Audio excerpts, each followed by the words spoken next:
Bueno, vamos a empezar la clase. Son 6:17. Eh, para evitar el problema que ustedes acaban de escuchar con un alumno de la otra clase, les hago saber que ya la siguiente clase habremos terminado con el Tratado de la Reforma del Entendimiento y vamos a leer ahora sí la ética. ¿Pero qué vamos a leer de la ética? Vamos a leer el apéndice de la primera sección, el apéndice de la parte primera. El apéndice está después de la proposición 36.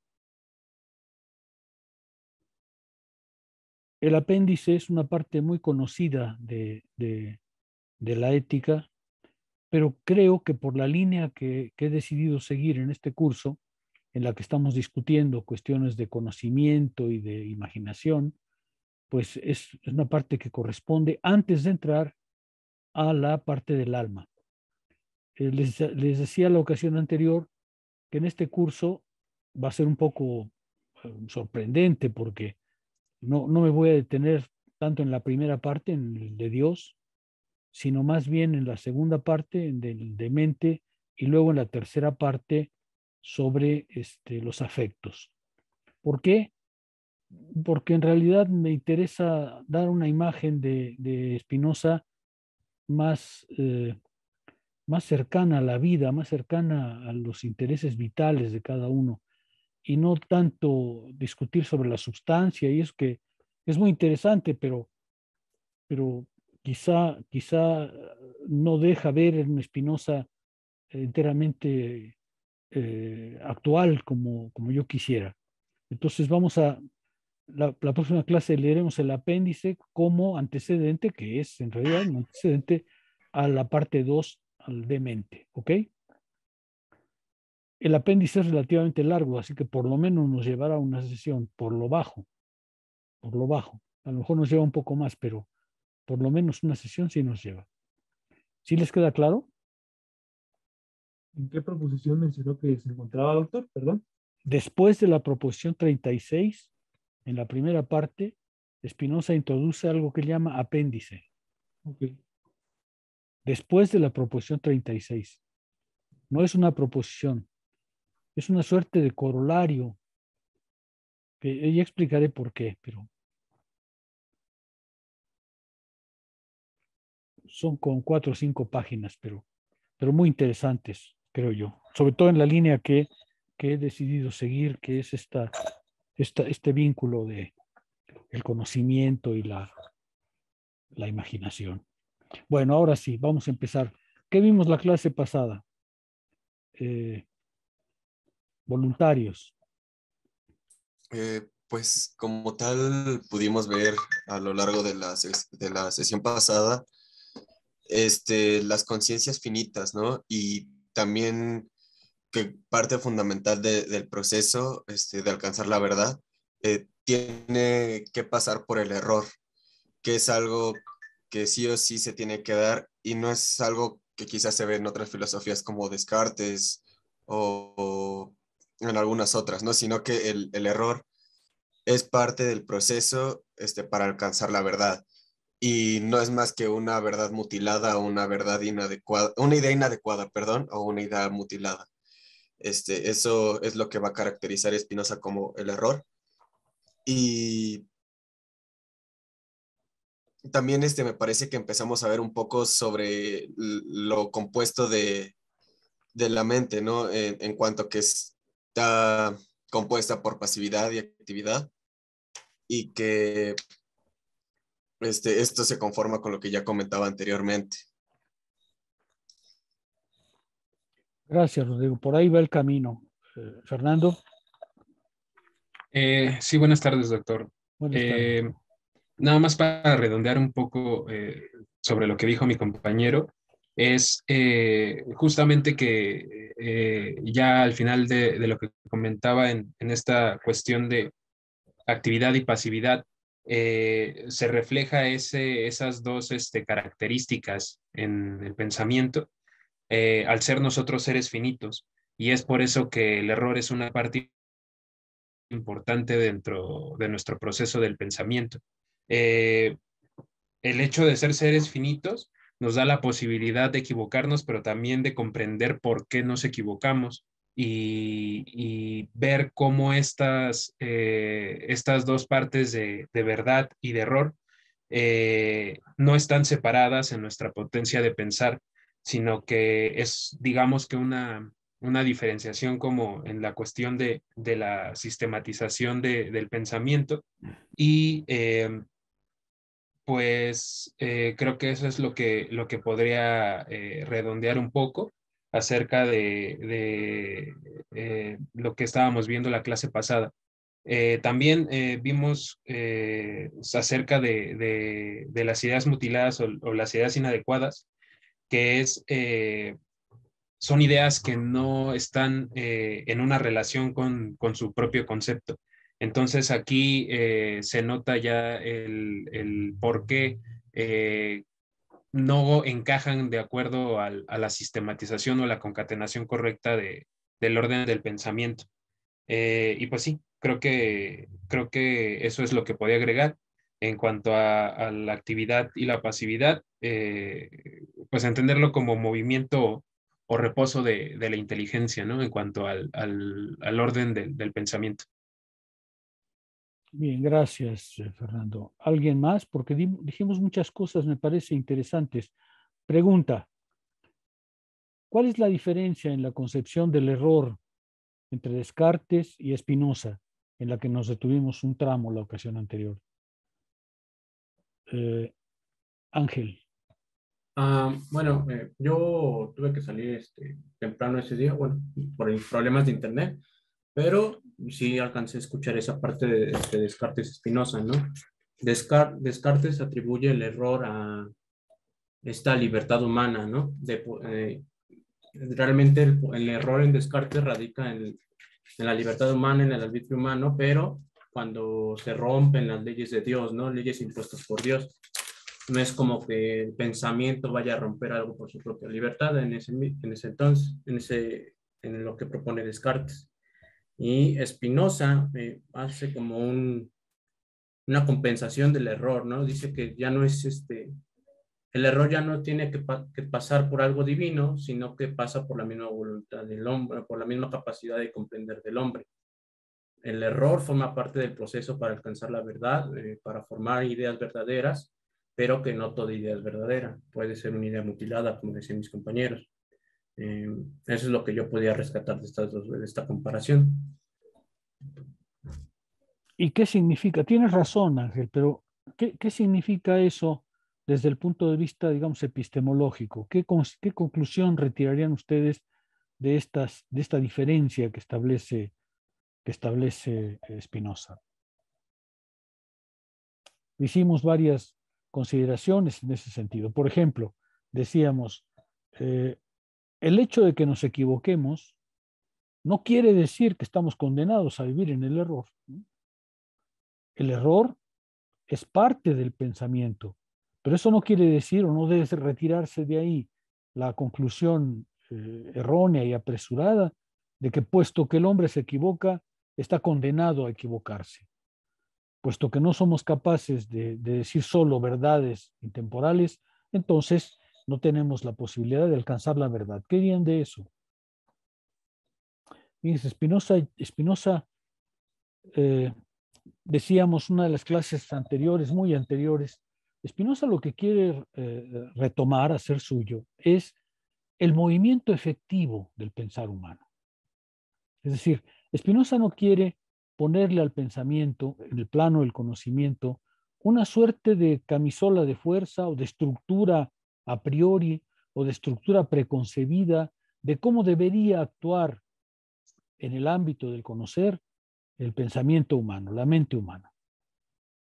Spinoza no quiere describir de una manera puramente abstracta, global, el proceso del conocimiento. Él quiere recobrar efectivamente la manera en que los seres humanos han ido gradualmente a través de un proceso que sin duda tiene tropiezos y dificultades, han alcanzado gradualmente las ideas verdaderas que tienen. Por tanto, lo que él intenta es mostrar que el error es parte de ese proceso, es parte del proceso mismo y no un rasgo connatural al ser humano. El ser humano no es falible por naturaleza. El ser humano no necesita de una especie de estructura que le impida equivocarse, porque en realidad equivocarse es parte del proceso del pensar y por tanto no es necesario retirar de esa afirmación, el ser humano comete errores, la idea de que estamos condenados a vivir en el error. Por el contrario, tenemos la posibilidad de superar ese error, porque ese error no es más que un momento de nuestra acción del pensar. Entonces Spinoza se revela justamente como alguien que pretende más bien decirle al ser humano, error, no te sientas como un mal. Error, eres parte del proceso, eres parte de mi naturaleza sin ser la parte esencial de mi naturaleza. La fuerza del entendimiento, la fuerza capaz de producir ideas verdaderas, esa es la parte esencial, pero para alcanzarlas necesita pasar por la desigualdad, por la disparidad, por el error. Me parece que esta es una lección muy importante para aquellos que deseen iniciar la ruta del conocimiento, como sospecho que es el caso de una gran parte de los que estudian filosofía. Otra pregunta, a ver, pero esta sí quiero que me la respondan. ¿Cuál es la relación entre la verdad y el error? ¿Cuál era la relación entre verdad y error en Descartes y cuál es la relación entre verdad y error en Spinoza?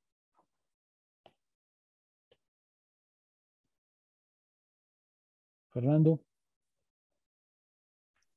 Sí, me parece que en Descartes bueno, la diferencia entre la verdad y el error es que el error es propiamente un fallo de la actividad humana.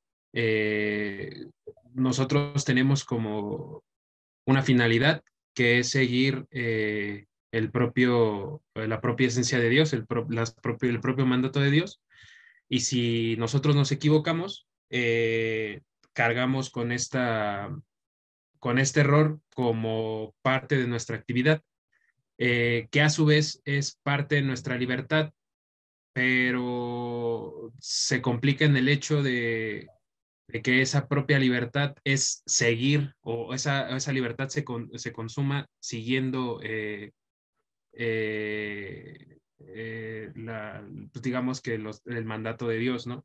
Entonces, el error y la verdad sí tienen como una separación totalmente como en cuestión como un poco más ontológica, mientras que en Spinoza es una cuestión de posesión y privación en el sentido de que el error solo se detecta desde el punto de vista de la verdad. Necesitamos, es una dependencia mutua. No existe como el ver la verdad sin tener ya previsto el error ni a la inversa, ¿no? Esa es como que la diferencia entre ambas visiones de verdad y error. Gracias, Fernando. Rodrigo. Bueno, yo diría que en el caso de Descartes, vemos la completa necesidad de formular juicios firmes y verdaderos. Por eso mismo Descartes, tanto en en las meditaciones como en las reglas de la dirección del espíritu, habla de formular el conocimiento sobre una base firme, de la cual nada se pueda negar. Por eso habla igual de la edificación de la verdad y de toda esta situación.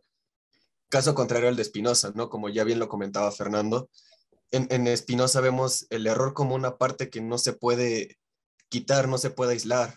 Y por más que nosotros quizás vayamos dudando acerca de todas las cosas que conocemos, vamos a ver que tenemos errores, pero este error es parte fundamental para llegar a la idea verdadera.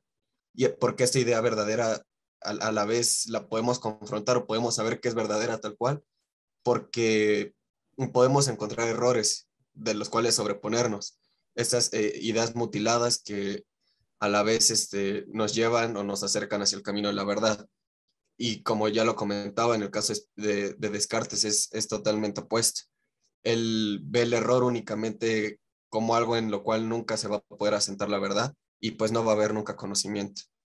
Esta sería la distinción que yo encuentro.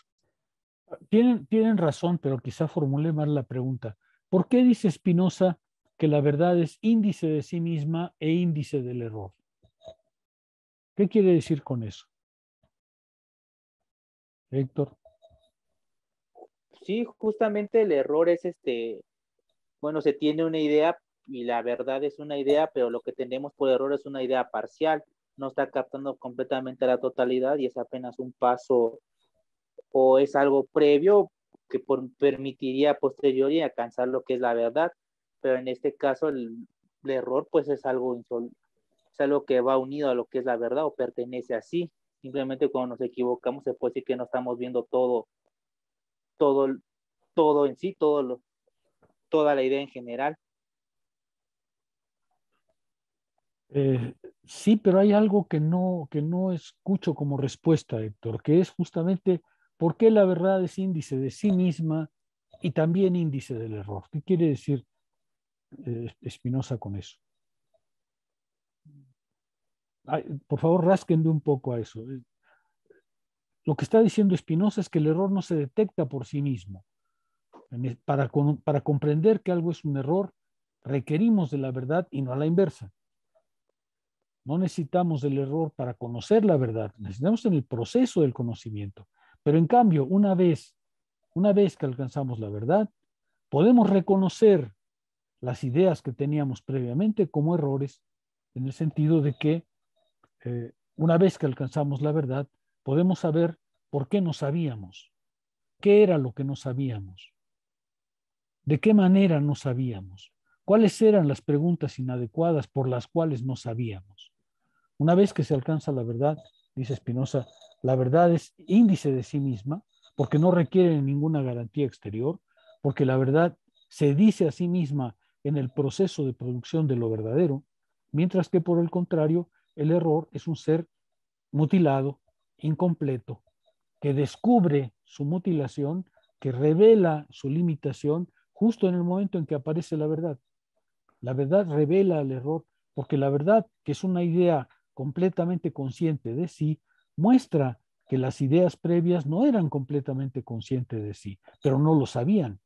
El error, dice Spinoza, no se muestra a sí misma y corregir el error supone haber alcanzado la verdad porque no hay una corrección del error dentro del error mismo, sino solo en su mutación al conocimiento. Sí se alcanza a ver, por eso dice Spinoza que cuando se sabe algo, se sabe que se sabe y se sabe que no se sabía, se sabe por qué no se sabía, se sabe cuáles eran las preguntas por las cuales no sabíamos lo que creíamos saber. ¿Sí se ve? A ese punto llega la autonomía de la verdad. Hemos dedicado las últimas clases al problema de la verdad y el error. A mi juicio, son cuestiones claves si se quiere hacer filosofía.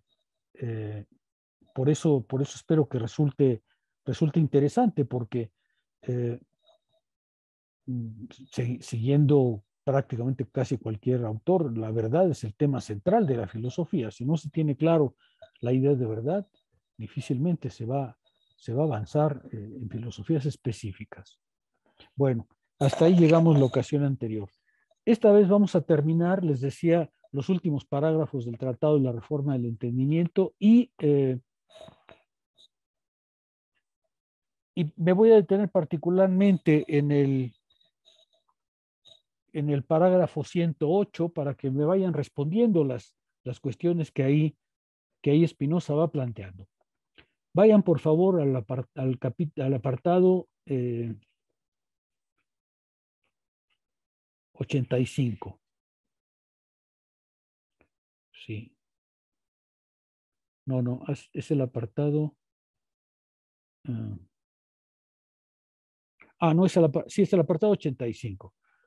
Dice Spinoza, por el contrario, hemos probado que la idea verdadera es simple o compuesta de ideas simples y manifiesta cómo y por qué algo se hace o fue hecho. Esta es una idea importante. Para Spinoza, solo conocemos lo que producimos conceptualmente. Es decir, ¿por qué la idea clara es una idea clara? Porque la hemos producido. Cuando por el contrario el entendimiento percibe desde el exterior ideas, no las ha producido y por tanto no puede decirse que las conoce. es en realidad un conocimiento incompleto porque el alma depende enteramente de ideas que ella misma no ha producido. Es otra forma de decir el conocimiento es actividad. Cuando estamos activos en el pensamiento, estamos produciendo las ideas. Y producir las ideas es justamente conocerlas. Dice, lo cual coincide con lo que dije. Dice, y que estos efectos objetivos en el alma proceden conforme a la razón de la formalidad de dicho objeto. Ya hemos visto que Spinoza habla de forma en el sentido de el mecanismo productor de lo verdadero. No en el sentido formal del término de carencia de contenido, sino el darse a sí mismo su contenido en el movimiento del pensamiento. Es decir, la verdad es una forma en el sentido de que es el proceso de producción de lo verdadero. En ese sentido es forma. Lo cual coincide con lo que dijeron los antiguos, a saber que la verdadera ciencia procede de las causas a los efectos. La verdadera ciencia procede de las causas a los efectos. Así es como se comprende por qué la ética empieza por Dios. Porque Dios es la causa de sí, la causa que no tiene causa detrás, la causa primera. Causa de sí quiere decir justamente lo que se causa a sí mismo, lo que es la causa de sí mismo. Y una causa de sí, una causa de sí mismo, es justamente aquello que no es causado por ninguna otra cosa, sino autocausado. Y por eso la ética de Spinoza empieza por Dios para, de las causas, ir derivando gradualmente todas las consecuencias que provienen de ese ser perfectísimo. La estructura de la ética es justamente partir de Dios, es decir, partir de la causa de sí, partir de la causa primera, partir de la causa incausada, para extraer de ahí, de acuerdo con los principios y los axiomas que se establezcan, todas las consecuencias que provienen de esa causa. El conocimiento va de la causa a los efectos, no de los efectos a las causas, como por ejemplo sostenía Descartes o como sostienen en general las filosofías de la inducción, las filosofías que proponen el método inductivo. Para Spinoza, ese no es el proceso del conocimiento. El conocimiento va de las causas a los efectos. Eso lo dijeron los antiguos, pero, dice él, aunque ellos, excepto en que ellos nunca concibieron, que yo sepa, como hacemos nosotros aquí, que el alma, ánima, actúa según leyes ciertas y cual un autómata espiritual. Esta afirmación del autómata espiritual, por supuesto, es una de las grandes afirmaciones de Spinoza. ¿Qué quiere decir el automatismo espiritual? Quiere decir que cuando entramos en el régimen de las ideas verdaderas, las ideas verdaderas producen ideas verdaderas. Las ideas verdaderas segundas producen ideas verdaderas terceras y así sin cesar en un automatismo del pensar. En un automatismo del pensar. Claro está que el conocimiento lo producen individuos concretos, pero lo producen cuando ingresan en un movimiento automático, por decirlo así, en un movimiento necesario del pensamiento, porque de las ideas verdaderas surgen inevitablemente otras ideas verdaderas. Eso es el autómata espiritual. El autómata espiritual quiere decir para Spinoza, quizá la afirmación más fuerte sería, no tanto yo pienso o yo conozco, sino se piensa y se conoce. Ahora, esta idea, déjenme insistir en ella, a lo mejor es trivial ya, pero me gustaría insistir en ella. Lo que Spinoza está diciendo es, cuando entramos al régimen del conocimiento, renunciamos a nuestra particularidad. Entramos en un orden que nos conduce mucho más de lo que nosotros lo conducimos a él. Cuando entramos en el orden del conocimiento, renunciamos a nuestros impulsos, renunciamos a nuestra subjetividad, porque entramos en un orden objetivo, en el orden del pensar, y ese orden corresponde a todos los seres pensantes que están ahí activos. Eso es para Spinoza una comunidad del conocimiento, una comunidad científica. Se piensa. Claro, cada individuo tiene derecho a entrar en ese registro, pero para entrar tiene que olvidar su subjetividad, tiene que olvidar su particularidad, tiene que comportarse de acuerdo a las leyes del pensar, sujetarse a esas leyes del pensar, no tanto querer violentarlas, no tanto querer imprimir su subjetividad, porque eso no es lo que prevalece en el campo del conocimiento. En el campo del conocimiento se piensa. Piensa el autómata espiritual. Piensa el autómata al cual pertenecemos todos como seres racionales. ¿Sí queda clara? Esta afirmación de Spinoza es de las más emblemáticas. Por eso me interesa que les quede muy clara. Quiero decir emblemáticas en el sentido de que es de las que ustedes van a encontrar primero cuando se hable de Spinoza en cualquier contexto. Y por tanto deben saber de qué va la cosa. ¿Sí queda claro? ¿Sí les queda claro qué es el automatismo espiritual? Sí, profesor. Sí, doctor. Se piensa. Si entro a estudiar matemáticas o estudiar física, pues no voy a imponer lo que yo creo que debe ser. Por supuesto que tengo la oportunidad de modificar el conocimiento, pero desde dentro, pensando justamente en el orden en que se piensa, en el que se piensa objetivamente. ¿Sí queda claro? Eso es en cuanto a 85.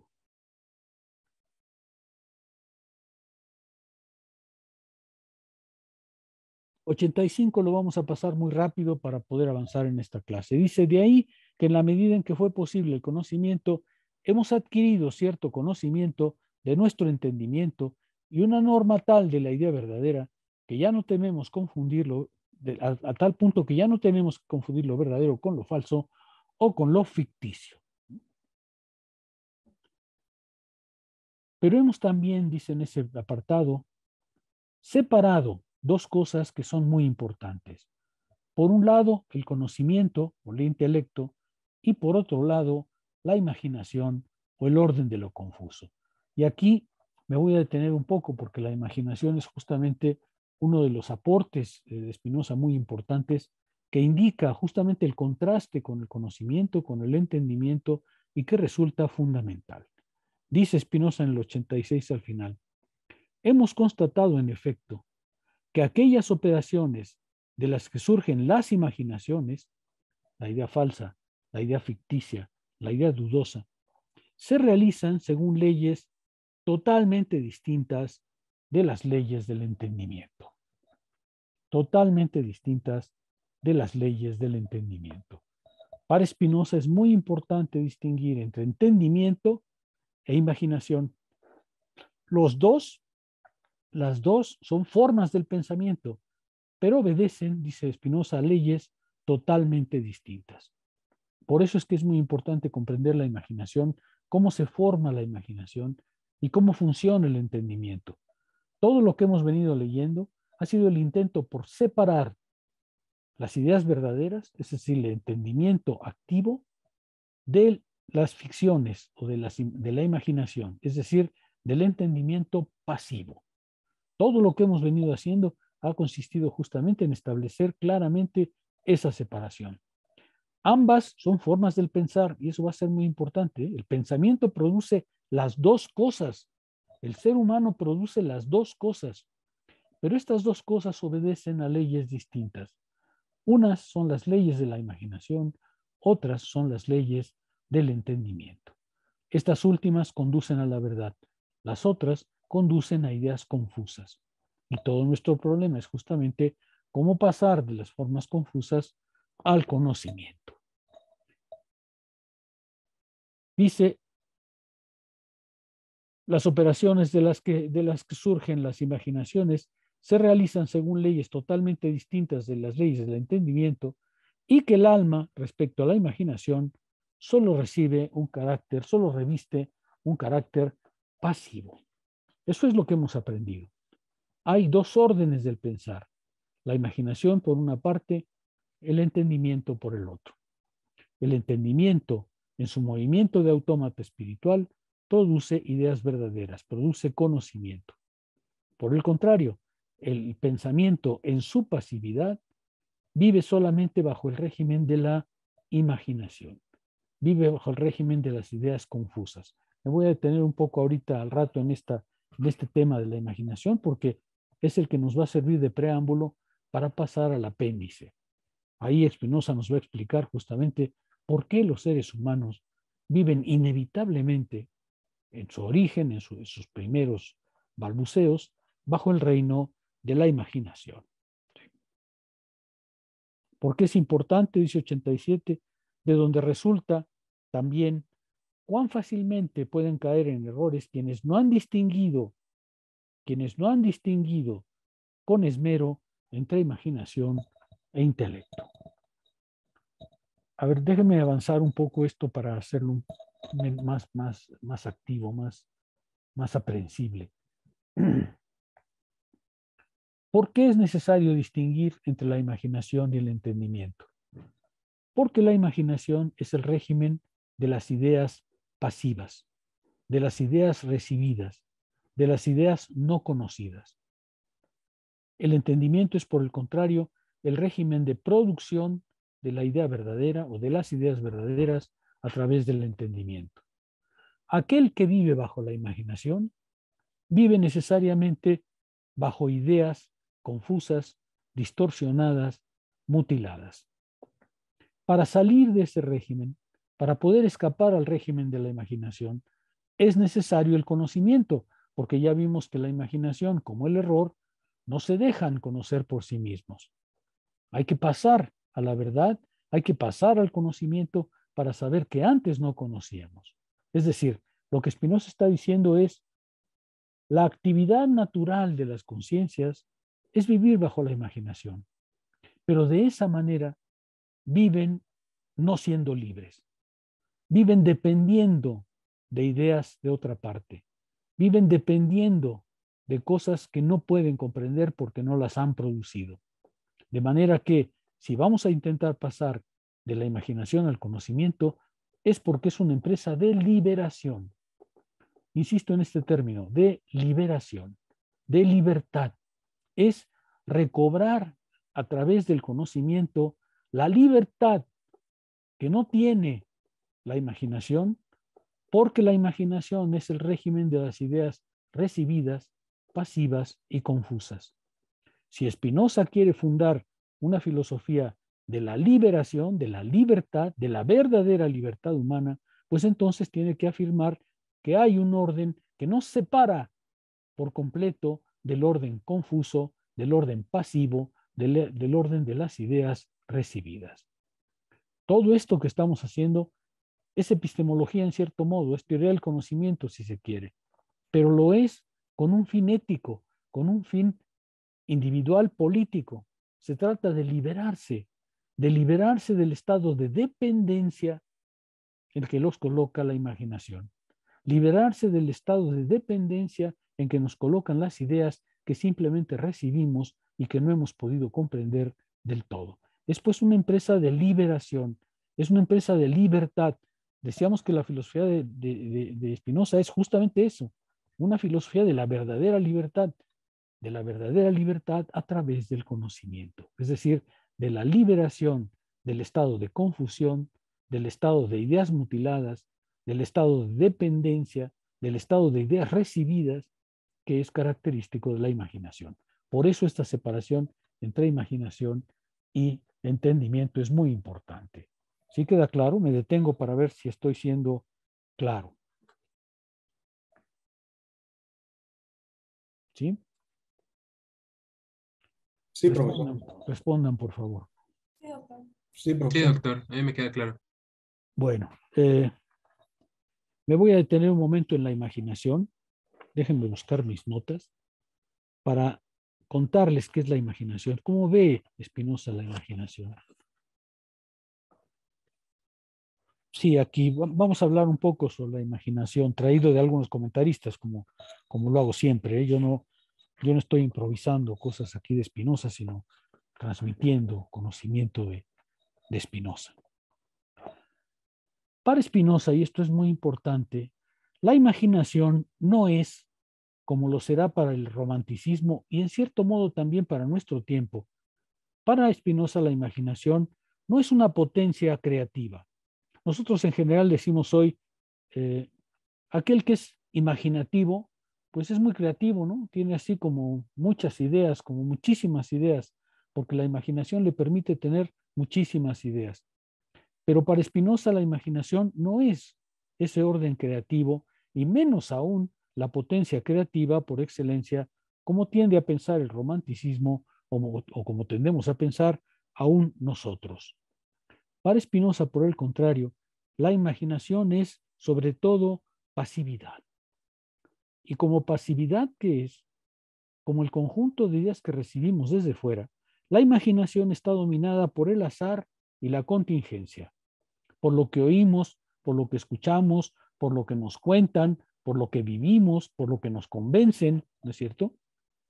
Y desde luego, dice Spinoza, el azar y la contingencia no pueden ser las guías de nuestra vida. De manera que la imaginación, como pasividad que es, como dependencia de las ideas externas que es, pues entonces está dominado por el azar y la contingencia, y eso no puede sencillamente guiar nuestras vidas. Vean ustedes la diferencia, ¿no? Para el romanticismo y para cierta concepción hoy, ser imaginativo es ser muy creativo. Para Spinoza, en realidad, es depender de ideas de fuera, depender de cosas incomprendidas, armar mundos que no son otra cosa que producto del desconocimiento, y no es vivir completamente en libertad. La imaginación es, pues, en cierto modo, la parte antitética del intelecto. Dice Spinoza que la parte eterna del alma es el intelecto. Esa es la parte eterna, dice Spinoza. Nuestra alma tiene una parte eterna que es el intelecto, merced al cual y únicamente por el cual podemos decir que somos activos. Tenemos una parte eterna del alma que es justamente el entendimiento, nuestra capacidad de producir ideas verdaderas. Si puede decirse que somos pasivos, es exclusivamente por la imaginación, que, dice Spinoza, es la parte perecedera del alma. No es fácil comprender esta afirmación de Spinoza, ¿no? Parecería que él dice, el alma que conoce es un alma inmortal y el alma que no conoce es un alma mortal y perecedera. Pero en realidad lo que está diciendo es bastante sencillo, ¿no? Si cuando conocemos estamos en el orden del pensamiento, es decir, un orden objetivo, un orden que tiene una presencia propia, pues entonces cuando pensamos, pensamos en un orden que no es subjetivo, que no está sujeto a lo perecedero, que no está sujeto al cambio y a la transmutación. En cambio, si estamos sujetos a la imaginación, que son las ideas que percibimos, las ideas que nos comunican, las ideas pasivas que recibimos, entonces estamos vinculados simplemente a nuestro cuerpo, a nuestro oír, a nuestra presencia, y por tanto, como somos finitos, la desaparición del cuerpo finito pues significará la desaparición de esa parte del alma que ha sido pasiva. Quizá Spinoza diría, cuando se piensa en el conocimiento y cuando se contribuye al conocimiento, la contribución al conocimiento de cada uno es eterna. Por el contrario, la parte subjetiva que vivimos, con la cual vivimos cotidianamente, es la parte perecedera, es la parte pasiva.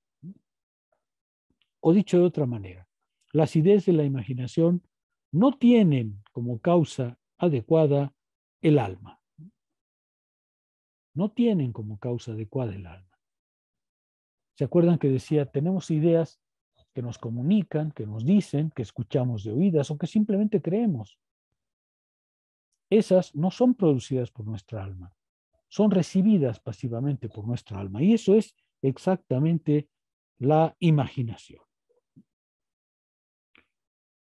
Todas las percepciones que constituyen la imaginación provienen pues del azar. Pero el azar, la contingencia, lo que recibimos pasivamente, no es indicativo de libertad, sino justamente de atadura, de azar, de contingencia. Cuando por el contrario el entendimiento es libre, no sigue más que su propia potencia, sus propias leyes, en un dinamismo completamente interno. Cuando el entendimiento es libre, no se sigue más que a sí mismo, a su propia potencia, a sus propias leyes. No depende de nada más que de él mismo. Fíjense ustedes la importancia que le da Spinoza a ese movimiento del autómata espiritual. Las ideas verdaderas es un régimen que se siguen unas de otras por un mecanismo automático. Por tanto, el entendimiento ahí actúa con completa libertad porque no requiere nada fuera de él, porque todo lo tiene en él para seguir avanzando. Por el contrario, cuando está descansando en la pasividad recibe ideas de fuera, ideas que recibe simplemente pasivamente y por tanto no es libre. Pues ese es el régimen de la imaginación. Ahora bien, no es la imaginación la que es pasiva. La que es pasiva es el alma. Es nuestra alma la que es pasiva y por tanto sufre en la imaginación. A ver, cuando uso la palabra sufre, quisiera precisar, esa es la condición usual de los seres humanos. ¿Se acuerdan que Spinoza nos decía, pues muchísimas cosas las oímos, no nos dedicamos a comprobar si nuestro papá es nuestro papá, si la universidad tiene derecho a extraer títulos? No sé, por ejemplo, si ustedes se preguntaron alguna vez cuando me vieron, ¿y este quién es? ¿Tendrá un título para enseñar? O a lo mejor es un loquito que anda por ahí suelto y se conectó en Zoom y por eso no me entienden. O a la inversa, me conecté en Zoom en un grupo que no guarda toda la razón y por eso no me entienden. En fin, yo me presenté y ustedes creyeron que yo sabía y se fiaron en que yo sabía. No se han tomado la molestia de ver si tengo los grados que tengo, si la universidad efectivamente me paga por enseñar. En fin, están viviendo en el régimen de la imaginación, están viviendo en ideas que les son dadas. Eso es la actividad natural, no es nada extraordinario, pero es dependencia. Pero es dependencia. Y no es la imaginación la que es pasiva, sino el alma. Imaginación, pues, para Spinoza, no es una facultad como para los románticos. Imaginación no es una facultad de creación, como pensamos en nuestro tiempo. Imaginación es más bien un estado del alma, una manera de ser del alma, literalmente un estado, un momento del alma, una manera de comportarse del alma. ¿Sí? El alma puede ser o activa o pasiva, depende justamente de nosotros si le imprimimos actividad y nos orientamos al conocimiento o si nos conformamos con las ideas recibidas y entonces vivimos bajo la imaginación. En cuanto dominado por la imaginación, el ser humano es un ser del mundo, no es un ser que se eleve por encima del mundo.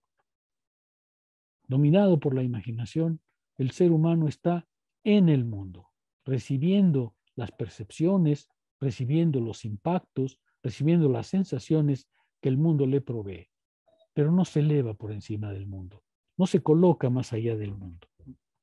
Por eso, para Spinoza, la diferencia entre entendimiento e imaginación es la diferencia entre potencia e impotencia.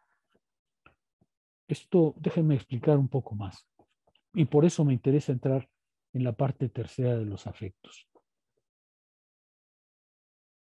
Spinoza cree que una vida lograda, como nos dijo muy al principio, es una vida que eleva su potencia de vivir. Todos nosotros venimos provistos, dice Spinoza, de un esfuerzo por perseverar, de un esfuerzo por ser, de un conatus, de un impulso por lograr nuestra propia preservación. Ahora, este impulso para lograr nuestra propia preservación tiene dos direcciones. O bien se potencia y entonces elevamos nuestra capacidad para vivir, elevamos nuestro impulso para vivir y para seguir viviendo, o bien, por el contrario, permitimos que esa potencia se reduzca, se minimice y eventualmente hasta se apague. Impotencia es vivir justamente lo contrario de una vida lograda, porque es vivir una vida sujeta incapaz de perseverar en lo que es la naturaleza de su ser. Y por eso la diferencia entre entendimiento e imaginación es la diferencia entre vivir potenciando nuestra capacidad de vivir o vivir bajo la impotencia de nuestra capacidad de vivir. Vean ustedes el profundo intelectualismo que hay en Spinoza. Cuando pasemos al régimen de los afectos, nos va a decir si nosotros estamos sujetos a afectos pasivos, es decir, si estamos sujetos a pasiones que nos rebajan, la cólera, la ira, la venganza, la tristeza, la amargura, si estamos sujetos a eso, nuestra potencia de vivir se reduce. Si por el contrario estamos sujetos a la alegría, estamos sujetos al desarrollo, pues entonces nuestra potencia de vivir se incrementa. Viviremos más logradamente. Por eso la diferencia entre entendimiento y razón y imaginación es muy importante, porque vivir bajo la imaginación es reducir nuestra potencia de vivir. Vivir bajo el entendimiento es, por el contrario, potenciar nuestra capacidad de vivir. Vivir más plenamente, realizar más plenamente nuestra esencia.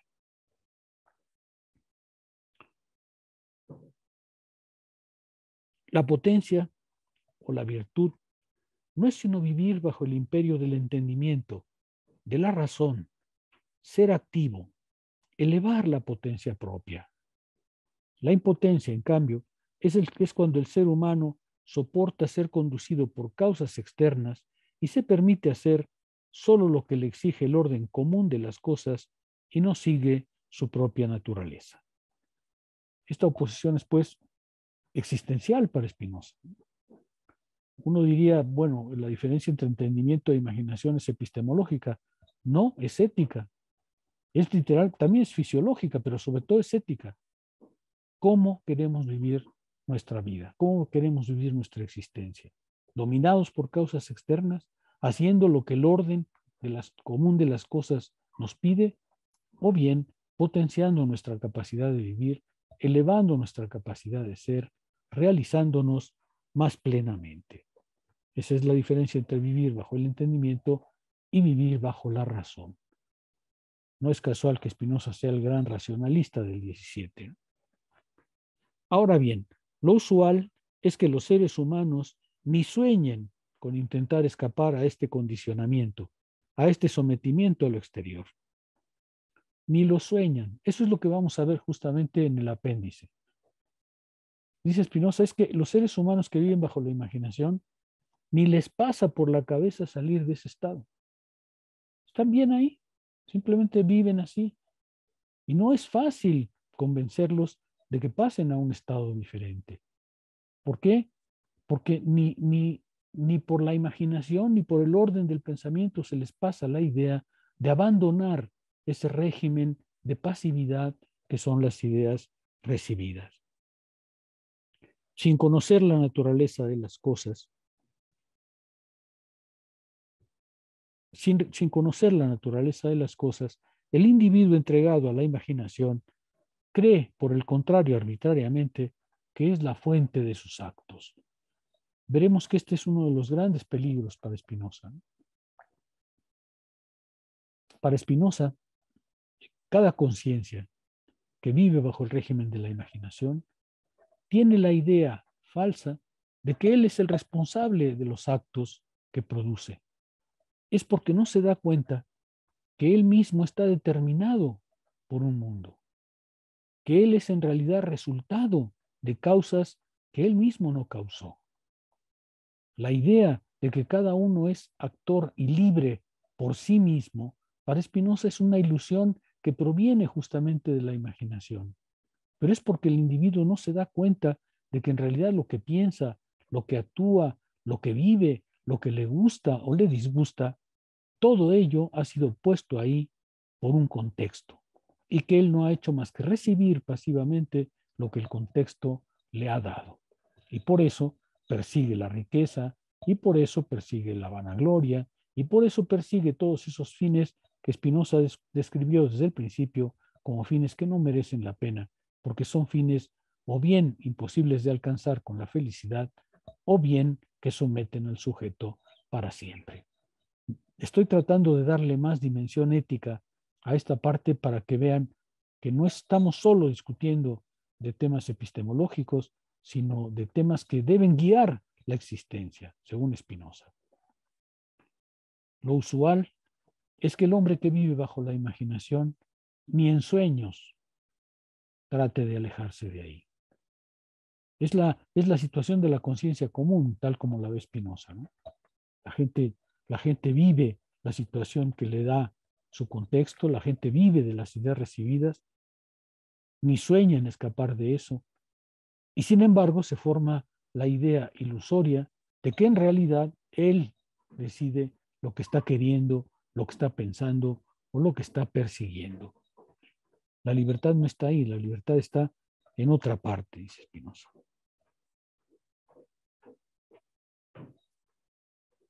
Esta idea es justamente la que Spinoza va a oponer a la idea básica de la ética. En realidad, solo hay una sustancia independiente, la totalidad. Solo esa sustancia es en sí misma independiente y autosuficiente.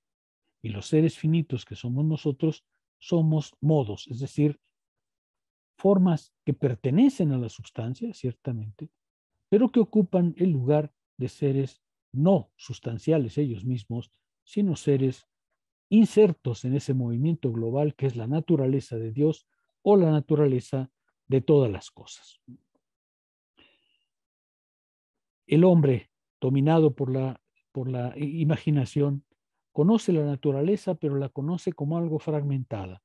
La conoce simplemente como una agregación de sustancias singulares de modos finitos. Esto es muy interesante porque esta es la manera en que Spinoza explica el individualismo moderno.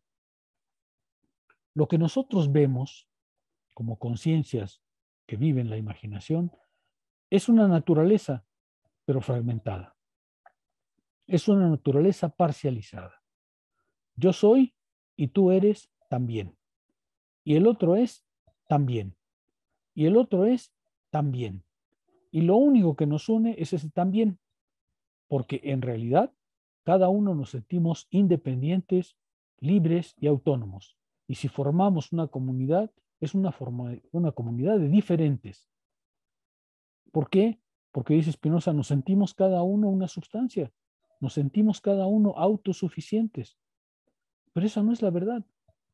La verdad es que pertenecemos, siendo modos finitos y válidos como somos parte del movimiento global de la naturaleza y parte sobre todo de la sustancia. Nuestra verdad no descansa solamente en nuestra independencia y en nuestra autonomía, descansa necesariamente en la sustancia que nos genera. Y esa es la naturaleza entera toda, es decir, el proceso global al cual pertenecemos. Eso es lo que Spinoza va a proponer, ¿cierto? Pero nos está empezando a explicar por qué cada uno se forma la idea de que es único, particular, irreemplazable y fuente de su propia libertad, cuando en realidad esa es una imaginación que lo único que produce son el mundo fragmentado, el mundo separado, el mundo de seres que se tocan unos con otros, pero que no se compenetran unos con otros, que simplemente viven en un también infinito. El mundo así, de esa perspectiva, es, para usar la fórmula que usan otras clases, como un vagón del metro. Cada uno va sentadito en su lugar, estorbando al de al lado, cada uno va paradito junto al lado, empujándose, pero separados. Y sin embargo, el mundo no es más que un camión del metro, un vagón del metro, pero a lo bestia. Esa no es la imagen correcta del mundo, dice Spinoza. Esa no es la imagen correcta del mundo. Esa es la imagen que nos da la imaginación, justamente. La idea de que no conocemos la causa de las cosas y, sobre todo, no conocemos la causa de nosotros mismos. Ahí va a residir gran parte del trabajo del apéndice. No conocemos la causa de nosotros mismos. Y si ni se nos ocurre que somos causados por algo, parecería que somos nuestra propia causa. Y entonces irrumpimos, como dice Spinoza más adelante, como un imperio dentro del imperio. Hay un imperio global, pero cada uno de nosotros es un reino, un imperio por sí mismo. El resultado es ese mundo fragmentado que es propio de la imaginación. Spinoza, por el contrario, lo que va a intentar mostrar es justamente que la sustancia es indivisible, que no hay más que una totalidad, pero el imaginario se la imagina esa totalidad compuesta de cuerpos, de partes independientes, y para ello se sirve de nociones como el tiempo y la medida que le presentan efectivamente un mundo fragmentado. Su mundo es sin duda una realidad, pero es una realidad fraccionada y es justamente esa fracción la que es, esa fragmentación la que es permanente. Por eso el hombre imaginativo viene dominado solo por sus propias opiniones.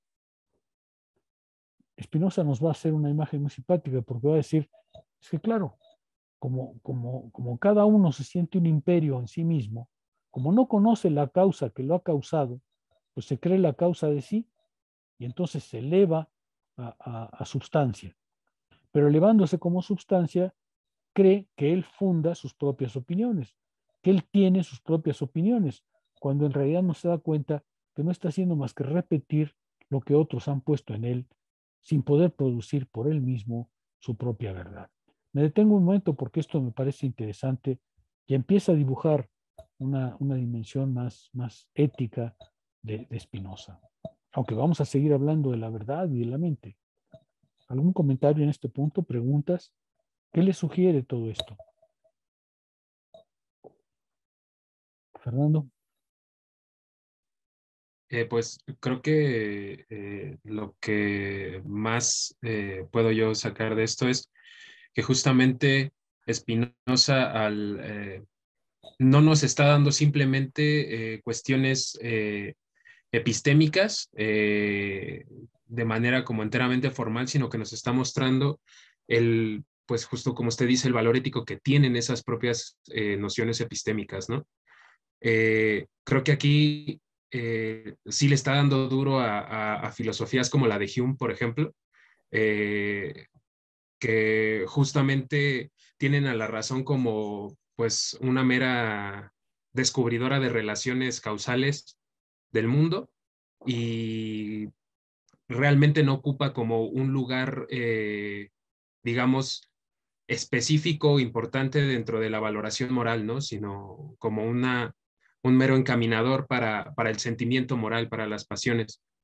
Y creo que eso es como una cuestión que se nota bastante en este sentido de no dejar que, por ejemplo, cuestiones como de qué es lo que conocemos se queden meramente en una cuestión nociológica, sino que nos lleve a decir, bueno, ¿qué conocemos, pero a dónde nos va a llevar ese conocimiento que tenemos o la forma en la que lo vamos a tratar?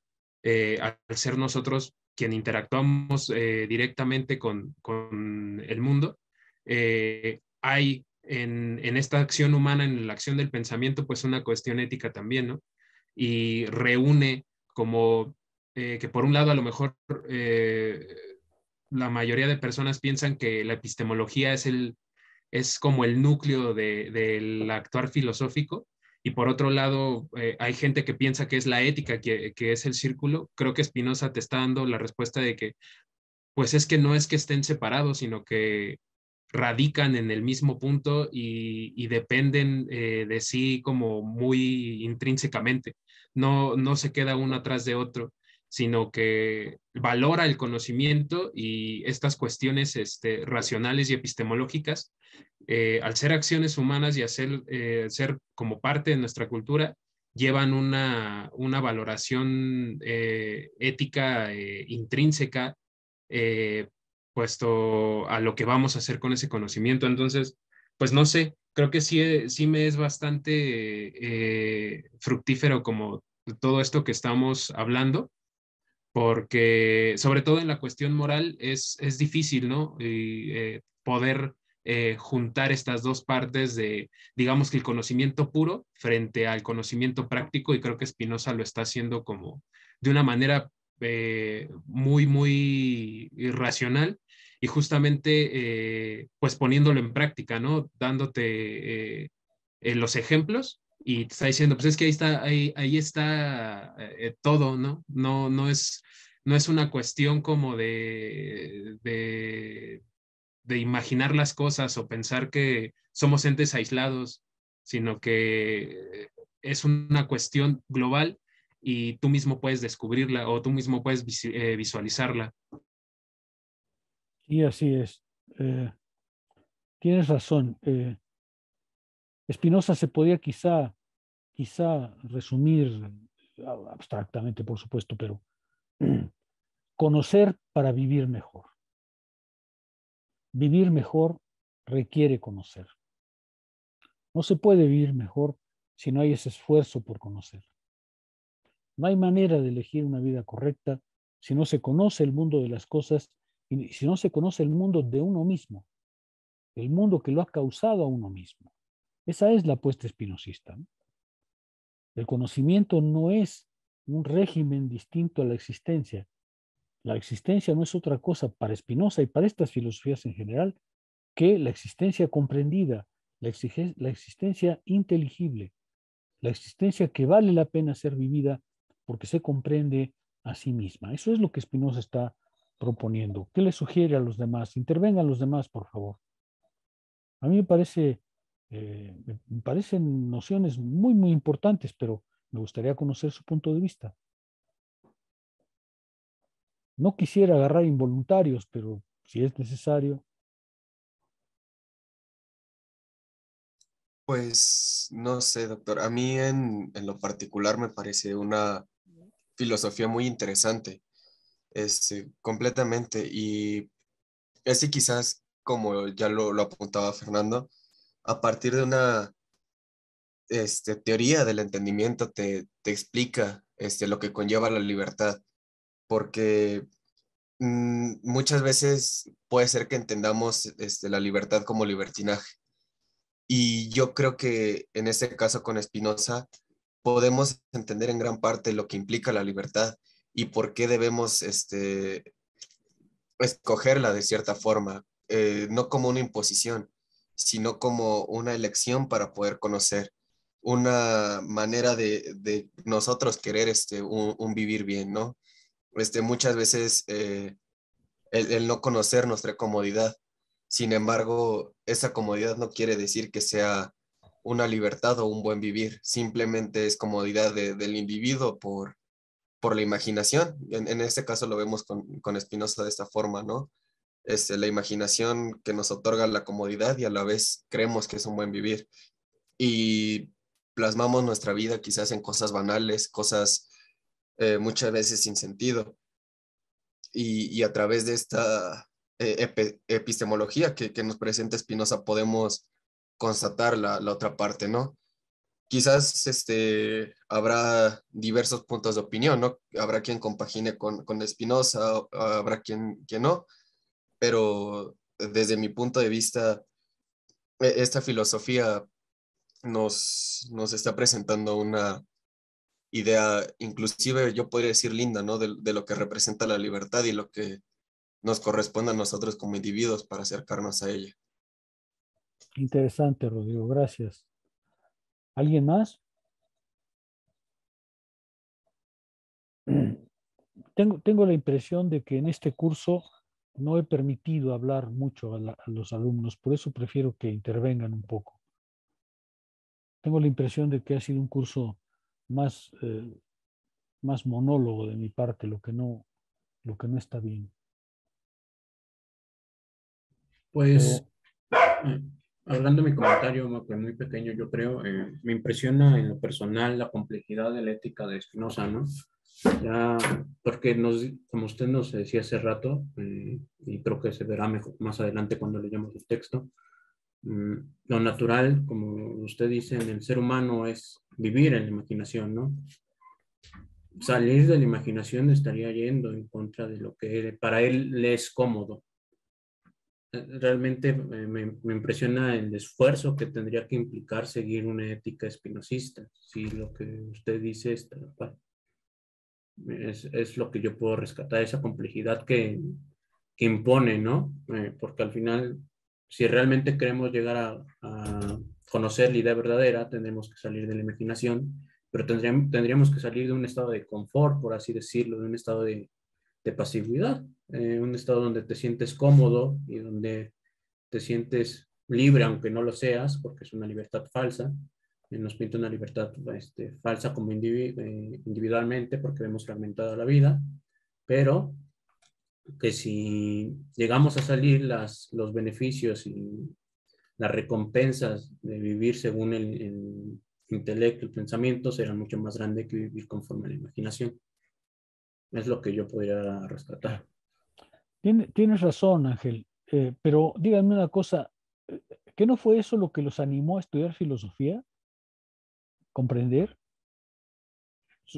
Los filósofos debemos estar, creo, animados por ese espíritu de comprender.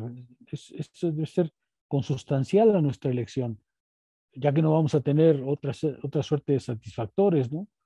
Ya que no elegimos ser dentistas o vendedores de enciclopedias, pues es muy probable que sea porque tenemos efectivamente un deseo de conocer, un impulso por conocer. Pues eso es lo que Spinoza está reclamando, ¿no?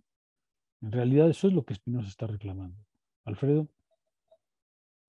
Sí, profe, bueno, yo, todo esto me hace pensar, igual hace poco vi unos documentales de todo lo limitado que está el cuerpo humano para conocer precisamente todo lo que nos rodea en el mundo, ¿no? Por ejemplo, que solo vemos ciertos tipos de luces de todas las luces existentes en el mundo, ¿no? La luz infrarroja y todo eso, no las podemos ver. Entonces, eso me hace pensar más o menos en esto con lo que usted dice de por qué nosotros elegimos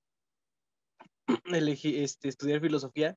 Creo que lo veo como eso, ¿no? Nos está diciendo más o menos Spinoza eso. Eh, Expande tu ojo. Si bien en la biología como tal, la nuestra, aún no podemos, o no sé si se pueda modificar para poder ver todos esos panoramas de colores y todo lo que existe en el universo, si bien no lo podemos hacer, o no creo, o no lo sé, la filosofía creo que sí puede hacer eso. Es como de salte de tu zona de confort en donde tú conoces solamente que existe el color amarillo y ve, la filosofía tal vez te muestre otros colores y también te los enseñe desde distintos puntos de vista, ¿no? Creo que eso es algo igual muy, pues, destacable, yo diría. Tienes razón, Ángel, pero si bien es cierto que nuestro cuerpo, nuestra sensibilidad tiene límites muy precisos, en cambio con el pensamiento, lo que hemos podido ver con la razón es extraordinario, ¿no? ¿No te parece? Sí, de hecho, podría ser que no tengamos límites en ese aspecto. Totalmente. Probablemente igual que tú, por lo que ya he escuchado tus comentarios, a mí también me gustan los programas científicos. Y por ejemplo, si tú ves esos que se llaman Cosmos, es que lo que hemos podido ver con la razón, porque claro, con los telescopios algo logramos ver, pero con la física y con las matemáticas vemos muchísimo más. Lo que hemos podido ver del universo con nuestro conocimiento es que es extraordinario. Es que no tiene nada que ver con nuestra limitada capacidad sensible. El pensamiento nos ha abierto una ventana infinita para ver a través de la razón. Y lo que vemos hoy es extraordinario. No tiene ninguna comparación con nuestro límite fisiológico. Y aprenderemos más, por supuesto, cuando escuchas hablar del desarrollo del cosmos, de los agujeros negros, de las estrellas enanas, de las nebulosas. Bueno, es que esas cosas son para soñar. En el plano del pensamiento, lo que hemos visto, lo que vemos actualmente es infinito en el sentido de relación con nuestra capacidad meramente corporal. Iván. Y justo en esta idea de la relación de los sentidos con el pensamiento, la idea de Spinoza es que a pesar de nuestra finitud en torno a la cuestión de nuestros sentidos, en realidad lo que se está priorizando es el pensamiento. O sea, incluso estas cuestiones que menciona Alfredo de todas las cosas que no podemos ver, sabemos que no las podemos ver por el mismo pensamiento. O sea, el pensamiento está marcando la delimitación entre lo que los sentidos pueden ver y no pueden ver. Y justo a pesar de la delimitación del sentido, en realidad lo que hace el pensamiento es construir las herramientas a partir de la base conceptual para poder dar cuenta de esos objetos, incluso aun si son objetos meramente conceptuales. De ahí que Marx hable de que el capitalismo no sea algo que se vea con los ojos. O sea, no es necesario palpar al capitalismo para saber que existe y explota, porque justo son objetos que se crean conceptualmente. En realidad es darle la vuelta al asunto, darle la vuelta al empirismo y mostrar que la potencia del pensamiento es mucho más fuerte que la limitación de los sentidos. Sí, por supuesto, tienes enteramente razón, Iván. Ahora, en este punto que estamos, Spinoza avanzaba algo que me parece muy importante, más existencial. Nos está diciendo, vivir bajo la imaginación es ver la naturaleza como un conjunto de cosas fragmentadas, separadas entre sí y por tanto sin conexión, sin orden, caóticas, ¿no? Ver el mundo como una serie de elementos separados entre sí, fragmentados, irreconciliables. Pues a mí me parece que esa es una imagen interesante porque eh, si vivimos bajo la imaginación, estamos mucho más sujetos a esa forma de soledad que es propia de la modernidad, por ejemplo, ¿no? A esa convicción de que si somos cada uno por nuestra cuenta, también estamos solos cada uno por nuestra cuenta y es imposible o casi pretender acercarse a otro ser humano, porque cualquiera que sea el acercamiento que hagamos, pues siempre va a haber la distancia de la diferencia irreconciliable.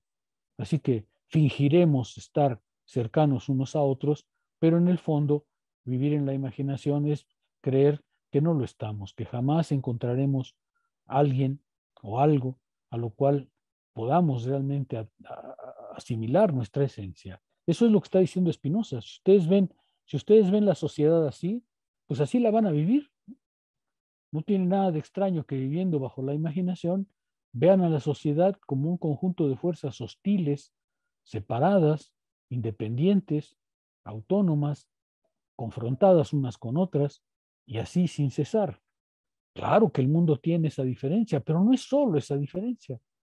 Y es ahí donde el entendimiento debe comprender que la fragmentación no es más que una posición posible del alma que ve el mundo de una cierta manera. Y por tanto, corre el riesgo justamente de vivirla separado de todos los demás, incomprendido en un mundo incomprensible. Eso es lo que la filosofía tiene que evitar, o por lo menos a mi juicio, eso es lo que la filosofía tiene que evitarles a ustedes que estudian filosofía. Manuel. Sí, profesor. Justamente con esto que está diciendo que la imaginación denota cierta noción con el desorden, con la fragmentación, con la individualidad. No sé si esto, bueno, no sé si vaya en el camino correcto, si Spinoza ya se dirigiría a la idea del panteísmo, a esa idea de la totalidad. No, No, a ver, panteísmo. Ya veo.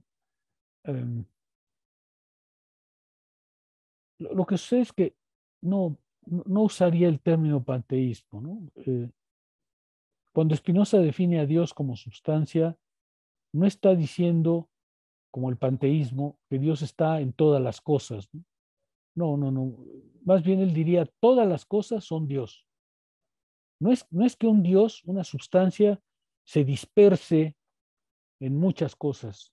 No es que un Dios como sustancia se imprima en cada cosa, sino es más bien que cada cosa pertenece a Dios, cada cosa es la sustancia misma, como un modo, como una forma particular, pero es la sustancia misma, no,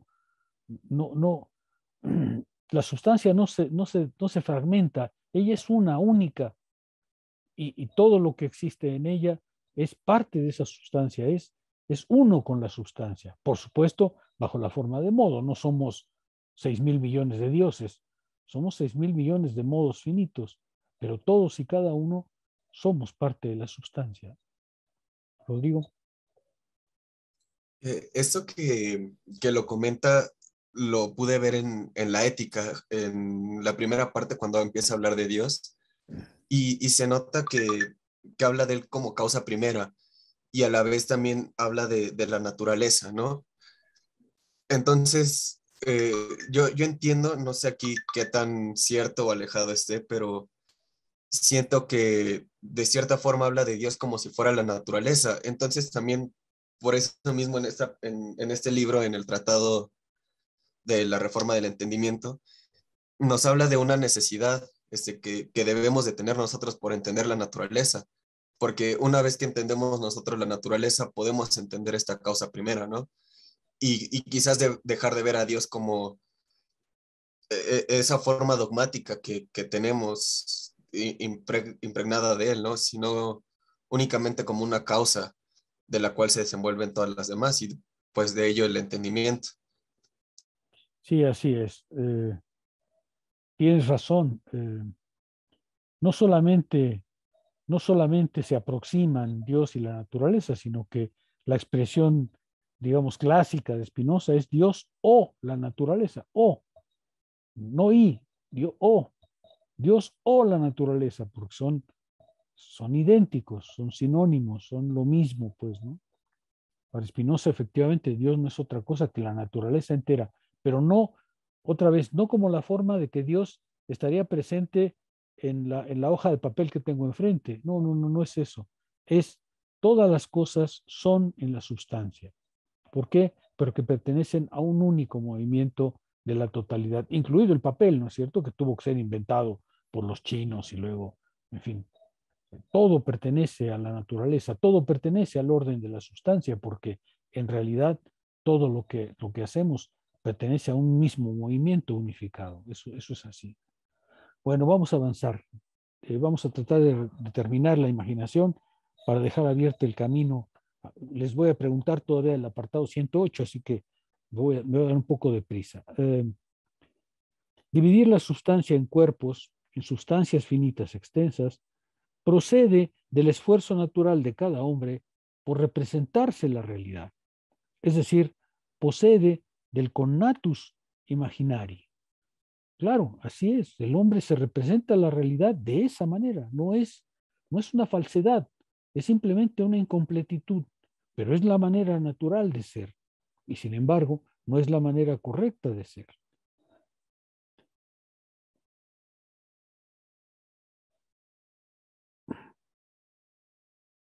Se comprende entonces que esta manera es solo un modo de imaginar. Se piensa solo cada individuo como cantidad y reduce la sustancia, por tanto, a estos puntos cuantitativos.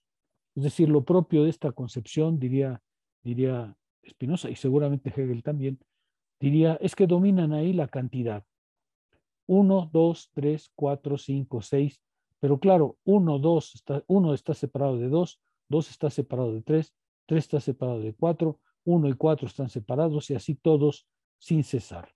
¿Por qué? Porque bajo esa forma abstracta y meramente numérica no hay sustancia única. Lo único que hay es coexistencia, copresencia, ¿no? En cuanto prescindimos del punto de vista de la sustancia, la muerte,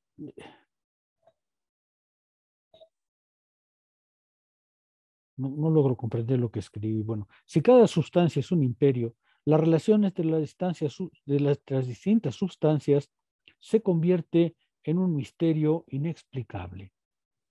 Esto es interesante porque Spinoza está diciendo, si cada uno nos creemos una sustancia independiente, si cada uno nos creemos una sustancia libre y autónoma, pues entonces nuestra coexistencia, entonces nuestra vida en común es un misterio inexplicable.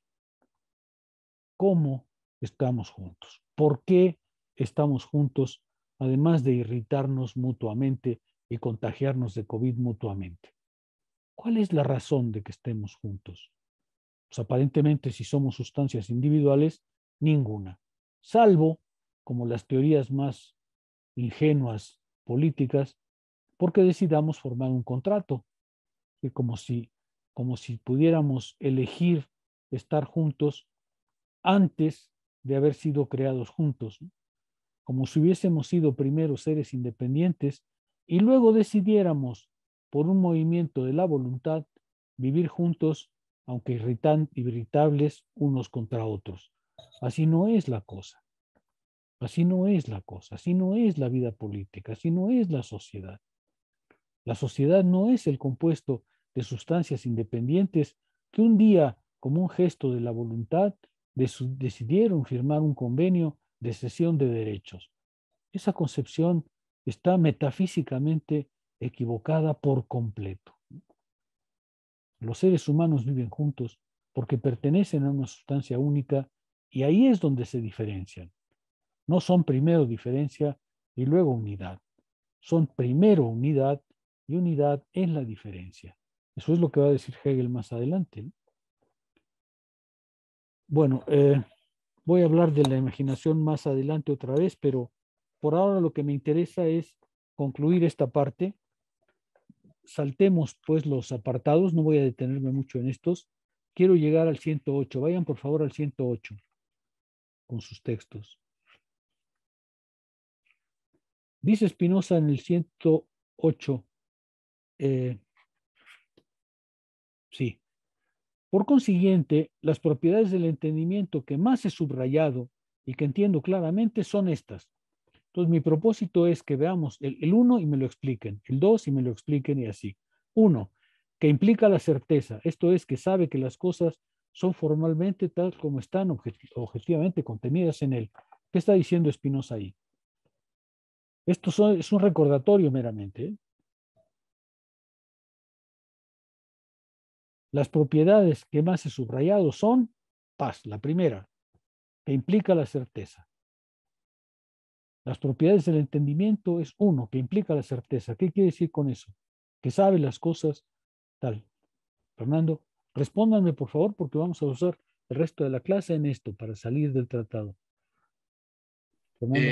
Sí, bueno, a lo que se refiere con esa propiedad es justamente lo que partíamos de la posesión de la esencia objetiva de las cosas, ¿no? Su certeza o saber que sabemos, en el sentido de que una vez obtenida la idea, ella nace con su verdad y gracias a eso podemos saber que estamos en la verdad, ¿no? Y podemos seguir concatenando las ideas. Bien. 2, que percibe algunas cosas o forma ciertas ideas absolutamente y algunas a partir de otras. ¿Qué quiere decir con eso? Pues habla acerca de Sí. la idea verdadera, de cómo se van encadenando, ¿no? De cómo es un proceso la idea y no se forma por una espontaneidad o únicamente porque se le presenta a alguien, sino que es un proceso mismo del conocimiento por encontrarse a sí mismo. Exacto, que percibe algunas cosas o forma ciertas ideas absolutamente. Si es enteramente productivo. Y algunas más a partir de estas. Es decir, la idea verdadera produce ideas verdaderas. 3, las ideas que forma absolutamente expresan la infinitud. En cambio, las determinadas las forma a partir de otras. ¿Qué quiere decir? Quiero voluntarios, pero ahora sí voy a tomar involuntarios si es necesario.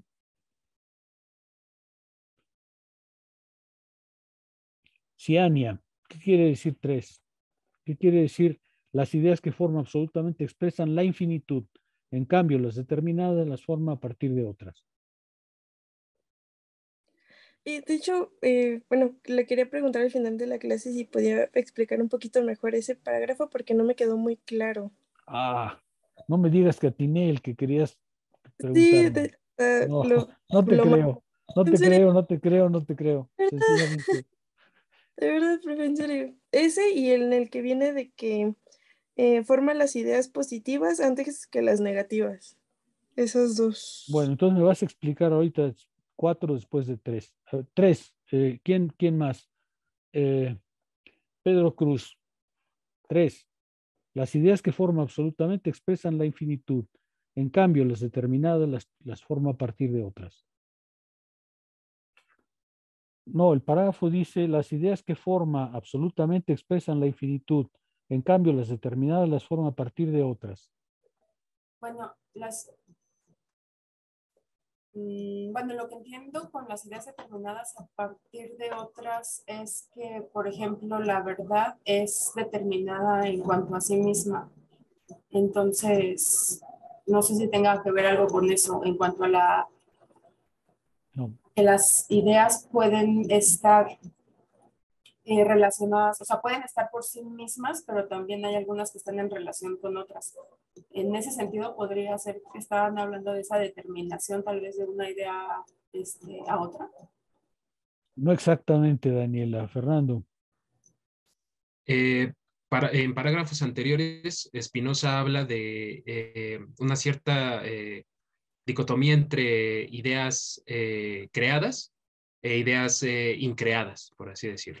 Las ideas creadas son propiamente las que se dan por una relación de causa con otras ideas. En este caso, pues no sé, podría ejemplificar el hecho de el por qué llueve, no lo sé, tal vez. Por el contrario, están las ideas increadas que se dan o se explican por sí mismas. En este caso son ideas como más esenciales, por así decirlo. Por ejemplo, tal vez pues la misma idea de Dios, ¿no? O la idea de naturaleza. Es una idea que se explica en sí misma, que no requiere absolutamente de otra idea para ser explicada y de hecho se explica en sus propias determinaciones, ¿no? No existe otra forma de definirlas, mientras que las creadas sí pueden ser definidas por medio de algunas cualidades, por así decirlo, o determinaciones. Sí, se acerca mucho más. Las ideas absolutas son las ideas verdaderas, las ideas que son producto de la fuerza del entendimiento. Y por el contrario, las ideas que no son enteramente absolutas son ideas que provienen efectivamente de otras ideas y que no han sido creadas espontáneamente por el autómata espiritual. Cuarto, que forman las ideas positivas antes que las negativas. Eso está más difícil. Ah, pero tú me prometiste explicármela, Ciania. Héctor, ¿tú querías participar?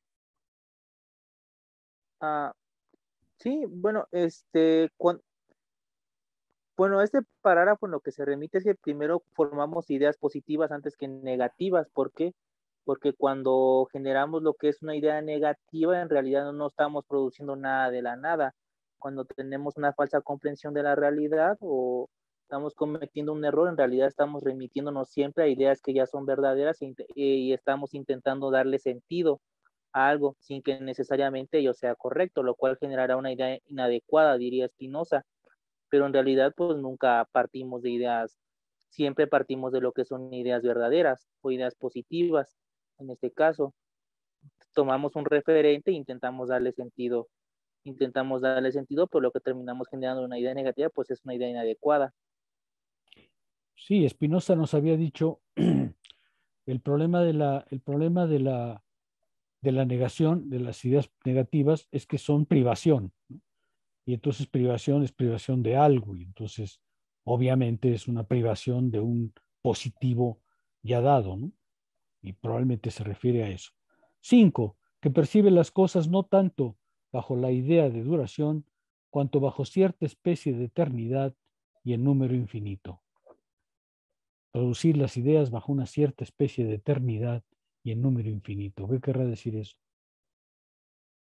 Pues es la relación de las ideas verdaderas, creo yo, que a eso se refiere, de que se pueden ir enlazando y no tienen una culminación, sino de que por lo mismo como es un proceso, tiene este carácter de que se van renovando, por así decirlas. Sí, lo que está diciendo ahí es que las ideas que se perciben bajo una especie de eternidad son las ideas que no dependen del tiempo, sino de la lógica, ¿no? Es decir, dependen únicamente de los recursos del pensar. Eternidad aquí no quiere decir son ideas para siempre. Eternidad quiere decir que son ideas que están en el orden lógico y que por tanto no están en el orden temporal. En ese sentido, pues, eternidad. Por ejemplo, Spinoza va a decir más adelante que hay que conocer desde el punto de vista de la eternidad. Cuando conocemos, lo conocemos todos desde el punto de vista de Dios, de la eternidad. ¿Qué quiere decir eso? Que estamos viendo las cosas en su orden lógico, en un orden que ya no pasa, que ya no está sujeto a la duración, que ya no está sujeto al tiempo, sino está sujeto únicamente al proceso lógico del pensar. En ese sentido son eternas, no porque vayan a durar para siempre, sino porque son fuera del tiempo, están en el orden estrictamente lógico. 6, que las ideas que formamos clara y distintamente, de tal modo, parecen derivarse de la sola necesidad de nuestra naturaleza. Esas no pueden fallar. Fernando. Que las ideas verdaderas que se conciben claras y distintas provienen de nuestro propio pensamiento. Entonces, el pensamiento en su concatenación les da un contenido y no reciben ese contenido desde fuera. Así es. 7, que las ideas que forma el entendimiento a partir de otras las puede determinar la mente de muchas formas. Son las ideas confusas, Rodrigo. Pues yo en este lo que entiendo es que se puede determinar por muchas maneras, o sea, que no hay un método, simplemente es la potencia de comprender. Eso es a lo que se refiere tal cual Spinoza en esta parte. El ejemplo que da es muy claro, ¿no? Para determinar el plano de una elipse, finge con un lápiz sujeto a una cuerda, sí sabes cómo se escribe, cómo se hace la elipse, ¿no? Pones dos palitos, pones una cuerda con un lápiz y lo trazas, y entonces, justo como la elipse depende de dos focos, pues entonces el movimiento que va a trazar el lápiz es la elipse, ¿no? Y eso es lo que dice, ¿no? Son las ideas que puedes formar así o de otra manera, ¿no? 8, que las ideas son tanto más perfectas cuanta más perfección expresan de un objeto. Ese es fácil, ¿no? Pues yo creo como tal que habla de la idea verdadera, ¿no? Porque todas las que provienen de la imaginación al fin y al cabo son ideas mutiladas. Entonces, si queremos saber una idea verdadera, es más verdadera en cuanto más contiene la idea. Yo creo que se podría resumir de esa forma. Sí, quizás se podría decir, las ideas son tanto más perfectas cuanto más perfección expresan de un objeto. Es decir, en la medida en que conoces algo mejor, más concretamente, más detalladamente, pues entonces las ideas son más perfectas porque conoces más perfectamente tu objeto, porque lo has reconstruido perfectamente, ¿no?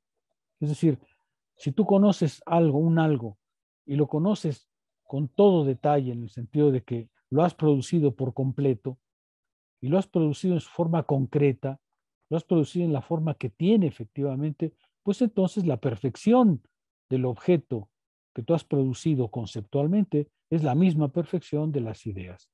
Y estas son tanto más perfectas cuanto más perfectamente describen, producen, elaboran al objeto que están conociendo. En realidad son expresadas con otras palabras las ideas que Spinoza ha venido defendiendo todo el camino. Pero veo que no les resultó sencillo. Veo que no les resultó sencillo. ¿Alguna pregunta?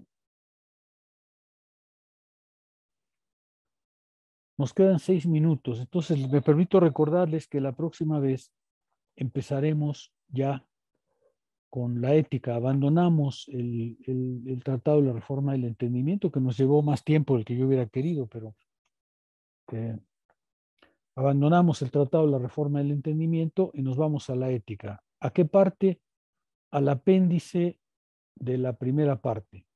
Es decir, una vez que termina Spinoza de explicar la parte de Dios, hace un apéndice, hace un corolario, porque es necesario que además de explicar la verdad, ahora explique por qué no vemos la verdad. Entonces, ahí nos vamos a detener para que ustedes comprendan el mecanismo que Spinoza propone y que explica la razón por la cual las conciencias finitas no ven la realidad como es objetivamente. Es una explicación, creo, muy interesante de Spinoza. ¿Algún comentario? ¿Pregunta? Doctor, ¿puede repetir la pregunta? ¿Por qué las conciencias finitas no ven? No ven el mundo, no ven el orden natural de las cosas, no ven el orden desde el punto de vista del conocimiento. Spinoza nos va a decir por qué la perspectiva de nuestras conciencias finitas no logra percibir el movimiento global de todas las cosas, el movimiento necesario de todas las cosas, que Spinoza acaba de explicar en el Dedeo, ¿no? El Dedeo explica justamente por qué hay que ver a la naturaleza como un orden causal, como un orden único, como un orden enteramente necesario, como todo eso nos ha explicado en la primera parte. Y ahora nos dice, bueno, si así son las cosas, ¿por qué los seres finitos, las conciencias finitas, no lo ven así? Lo ven de otra manera.